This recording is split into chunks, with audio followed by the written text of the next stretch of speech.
Griffith for 5 minutes for purposes of an opening statement. Mr. Griffith. Thank you, Madam Chair. I appreciate you holding this hearing on the path forward for the U.S. Environmental Protection Agency. I want to thank all the witnesses for joining us today, particularly Dr. Deskins, who is originally from Honaker in Russell County, which is part of Virginia's 9th Congressional District. And I understand, and just learned this morning, also a graduate of Emory and Henry College, of which is also is where I graduated from. However, I am disappointed that the majority rejected our request for 2 witnesses and limited our side to just 1 witness on a panel of 5 witnesses. Last Congress, we had 3 hearings with a 6-witness panel, and we had a January 2020 e-cigarette hearing with 2 witnesses representing Republican governors on a panel of 5 state government witnesses. So it seems the majority could have allowed our requested witness. I hope we can work in a more congenial way on witness panels going forward. Today's hearing can help us build on the important work that the Energy and Commerce Committee and the EPA have accomplished to date. Between 2015 and 2018, and Republicans were in the majority, we pushed bipartisan hearings and bipartisan legislative efforts on issues such as reducing carbon emissions, boosting renewable energy options, driving modernization and innovation within industry, pushing brownfields cleanup and redevelopment, increasing compliance for drinking water infrastructure, and improving compliance with ozone standards, just to name a few. I also want to highlight several of the EPA's key accomplishments over the past 4 years. For example, the agency focused on brownfields and Superfund contaminated sites, and in so doing, delisted 82 sites from the national priorities list. In fiscal year 2020 alone, the EPA was able to delete 27 sites from the list, the most in nearly 20 years. And since 2017, emissions of the 6 criteria air pollutants dropped 7% overall by the end of 2019, and unhealthy days for sensitive groups dropped by 34%.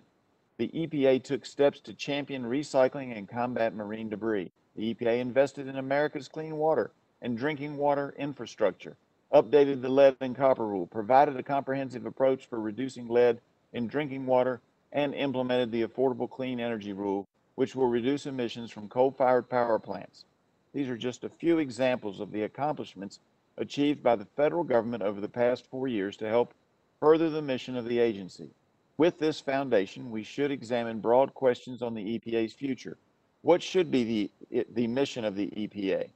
If the EPA mission is to be changed, that discussion begins in this committee, and Congress determines that change. Is the EPA effectively carrying out its mission? The committee should make that determination. What are the EPA's most serious and complex challenges? Can the agency's current structure, operations, and culture meet these challenges?